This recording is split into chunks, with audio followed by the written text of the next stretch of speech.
اکثر ہم کیا کرتے ہیں، رات کو سونے سے پہلے گندے کپڑے پہن لیتے ہیں۔ کوئی مرنے سے پہلے گندے کپڑے پہنتا ہے؟ ہمیں کیا پتہ ہماری موت واقع ہو جائے، اور رات کو وضو کر کے سوئیں تو ہماری روح خانہ کعبہ کا ساری رات طواف کرتی رہتی ہے۔ ہم سیدھی کروٹ لیتے ہیں، ہم سوئے ہوئے ہیں، اللہ ہماری نیکیاں فرشتوں سے لکھواتا رہتا ہے۔ ہم الٹی کروٹ لیتے ہیں، اللہ ہماری برائیاں مٹواتا رہتا ہے۔ صبح اٹھ کے جیسے ہی ہم جو دعا کریں گے اللہ وہ قبول فرمائے گا۔ یہ وضو کر کے سونے والے کی فضیلت ہے۔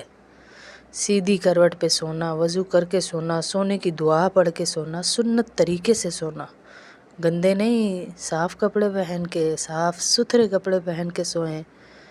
نیند آدھی موت ہے، صاف کپڑے، گندے کپڑے نہیں پہن کے سونا۔ اور اللہ کے نبی صلی اللہ علیہ وسلم رات کو سونے کے کچھ عملیات بتا رہے ہیں کہ سونے سے پہلے سونے کی دعا، اللہم بسمک اموت و احیا، اے اللہ میں تیرا نام لے کے مرتا اور جیتا ہوں، یعنی موت ہے آدھی رات کو سو جانا، تو تیرا نام لے کے مرتا اور جیتا ہوں۔ حضور صلی اللہ علیہ وسلم نے ایک مرتبہ حضرت علی کو فرمایا، اے علی رات کو روزانہ 5 کام کر کے سویا کرو۔ فرمایا جی کون سے؟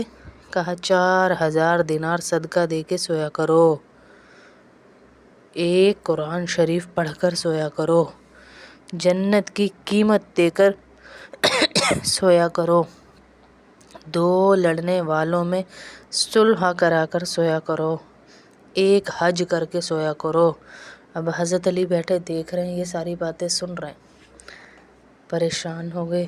اللہ کے نبی، یا رسول اللہ یہ امر محال ہے، یعنی مشکل ہے، مجھ سے کب بن سکیں گے؟ حضور صلی اللہ علیہ وسلم کیا فرما رہے ہیں؟ سبحان تیری قدرت پہ ہیں، یہ نبی نہ ہوتے تو ہم کہاں جنت کا سفر طے کر پاتے جی۔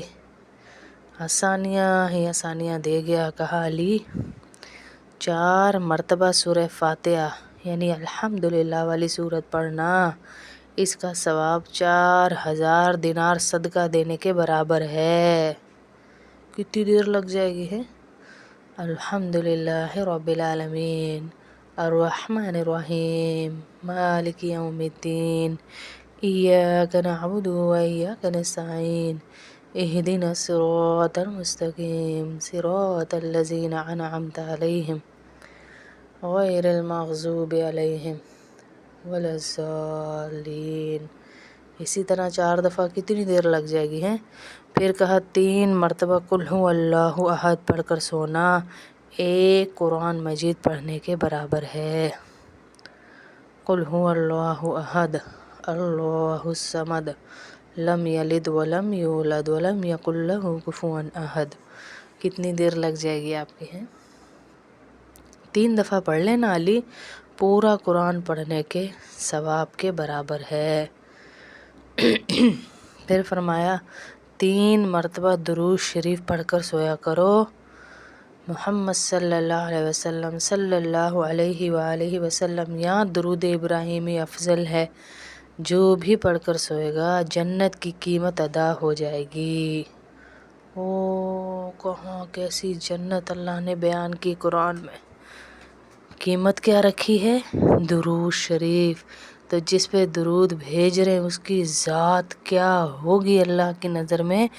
جس پہ درود بھیجنا حضرت آدم کا مہر رکھ دیا، جس پہ درود 1 دفعہ بھیجنے سے 10 دفعہ رحمت اللہ کی طرف سے، جس کا درود ہی اللہ نے قیمت رکھ دی جنت کی، تو اس کے جسم اطہر سے نکلی ہوئی سنتوں کی کیا قیمت ہوگی اللہ کی نظر میں؟ کیا قیمت ہوگی اس کے جسم سے نکلی ہوئی سنتوں کی؟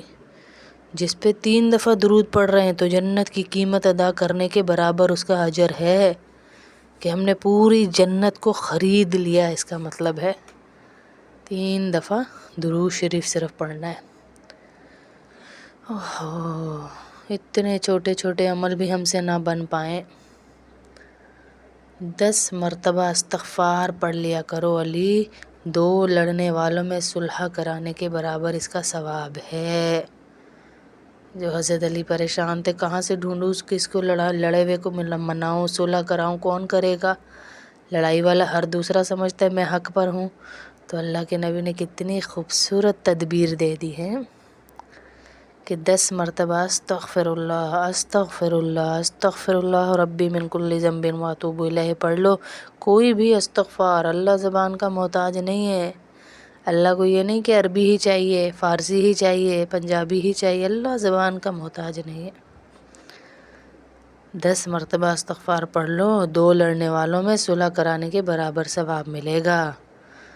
4 مرتبہ تیسرا کلمہ پڑھ کے سویا کرو، 1 حج کرنے کے برابر ثواب ملے گا۔ سبحان اللہ۔ 4 مرتبہ صرف کیا ہے؟ تیسرا کلمہ پڑھ کے سو جایا کرو۔ استغفار پہ کتنا خوبصورت واقعہ پہلے بھی سنا چکی میں کہ اللہ کے نبی صلی اللہ علیہ وسلم کی نام لیوا باتیں ان کی ہم تک پہنچانے والے امام احمد بن حنبل ہیں۔ امام احمد بن حنبل ایک دفعہ سفر پہ نکلے، غالباً یہی نام ہے، بھول رہی ہوں تو معذرت۔ ایک دفعہ سفر پہ نکلے تو رات ہو گئی، مسجد میں ٹھہرنے کے لیے مسجد کا دروازہ بجایا تو جو منتظمین تھے انہوں نے کہا مسجد میں ٹھہرنے کی اجازت نہیں، تالا لگا دیا۔ وہاں ایک نان بنانے والا دیکھ رہا تھا کہ ان کو روک دیا گیا ہے، تو اس نے کہا آپ میرے گھر چلے چلیں، لگتا ہے دور سے سفر کر کے آئے، اسے معلوم نہیں ہے یہ کون ہے۔ انہوں نے کہا آپ لے چلیں تو آپ کی مہربانی، مجھے تو آگے جانا تھا، صبح سفر کرنا تھا، تو میں نے کہا رات مسجد میں رک لوں گا، لیکن کوئی نظام نہیں ہوا تو آپ لے چلیں۔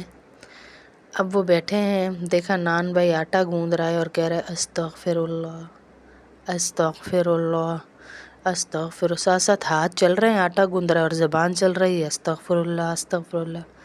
تو امام احمد بن حنبل نے ان کو کہا بھائی اس استغفار سے آج تک کچھ ملا بھی ہے؟ مجھ آپ جیسا ہوتا تو اور فضائل اور بتا کہ میں عالم ہوں، یہ بھی فضیلت ہے، یہ بھی ملا بھی ہے کچھ ہے؟ انہوں نے کہا ہاں جی، اللہ نے اتنا دیا کہ مجھ غریب سے سنبھلے نہیں سنبھلتا۔ سب سے بڑی چیز تو یہی ہے نا کہ اللہ شکر کی توفیق دے دے ہیں، اس کو دی بھی تھی، اتنا دیا اللہ نے، اتنا دیا کہ سنبھلے نہیں سنبھلتا۔ انہوں نے کہا اچھا، اور کہا پر ایک خواہش ہے جو اللہ نے میری ابھی تک پوری نہیں کی، میں روز دعا کرتا ہوں، سنا ہے وقت کا ایک امام ہے امام احمد بن حنبل، اور بڑا نیک بندہ ہے، بہت اچھا بندہ ہے، میری خواہش ہے کہ میں اس سے ملوں، بس یہ میری زندگی کی خواہش اللہ نے ابھی تک پوری نہیں کی، ورنہ اس کے علاوہ جو میں مانگوں میرے منہ سے نکلنے سے پہلے اس استغفار پڑھنے کی وجہ سے اللہ دیتا ہے۔